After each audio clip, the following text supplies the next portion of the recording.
তো এইভাবে বিএনপির নেতৃবৃন্দের যে স্যাক্রিফাইস এবং ত্যাগ, এটা তো আমরা অস্বীকার করতে পারি। এখন বিএনপি বড় দল, ঠিক আছে, তারা ওইভাবে বলছে না, কিন্তু যারা আবার এটাকে একটা ফেব্রিকেটেড করে আওয়ামী লীগের ৭১-এর মুক্তিযুদ্ধের মতো সেটা হয় না। এই গণ অভ্যুত্থানে সহ গত ১৬ বছরে এবং বাংলাদেশের সৃষ্টি লগ্ন থেকে কিংবা তার পূর্বে ৫২ ভাষা আন্দোলন থেকে যারা এই গণতান্ত্রিক লড়াই সংগ্রামে জীবন দিচ্ছে, স্যাক্রিফাইস করেছে, প্রত্যেকে আমরা সম্মান এবং শ্রদ্ধার সাথে স্মরণ করি। আজকের এই রাজনৈতিক অনেকখানি বলা চলে অনেকখানি মুক্তি আমরা অর্জন করেছি। আমি ব্যক্তিগতভাবে মনে করি যে আমরা যদি সব রাজনৈতিক দল বলি this election should be within December, election ডিসেম্বরই হবে, আমরা যদি চাই, সো আমরা বলছি যে প্রেশারের কিছু নাই, আমরা আলাপ আলোচনার মাধ্যমে স্মরণ করিয়ে দিচ্ছি যে আমরা একটা গণতন্ত্রের জন্য, একটা নির্বাচনের জন্য আমরা লড়াই করেছি, ইলেকশন এই সময় হতে হবে। তো এই জন্য বলছি যে এই সরকারের উপরে আপনার রাজনৈতিক মুক্তি এখন আছে আমাদের অনেকখানি।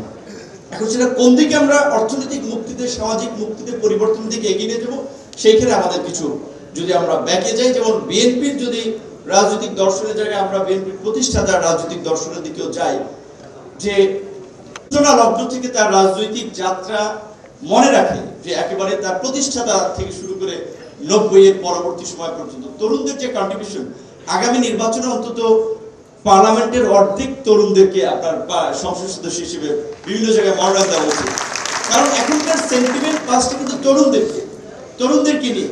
এই তরুণদেরকে যদি আপনি রাষ্ট্রীয় পলিসি থেকে দূরে রাখেন, তাদেরকে যদি রাষ্ট্র পরিচালনার কাজে সম্পৃক্ত না করেন, যারা ৬৫% মোট জনসংখ্যার, বহিন স্যার আছেন, স্যার শিক্ষক মানুষ, উনি তো এগুলা বাস্তবতা ভালোই রিয়েলাইজ করতে। আমি স্যারকে বলবো আপনার স্থায়ী কমিটির আলোচনা হলে এইটা স্যার আপনাদের তোলা দরকার, অন্তত 50% মনোনয়ন তরুণদেরকে দেওয়া উচিত। তাহলে আপনারা বলতে পারবেন যে এই ধরনের ধারণ করতেছে।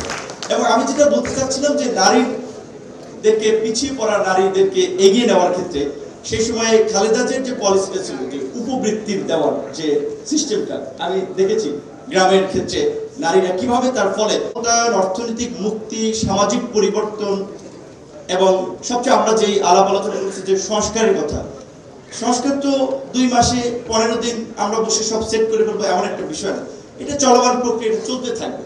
কিন্তু নির্বাচনটা কিন্তু এই মুহূর্তে জরুরি।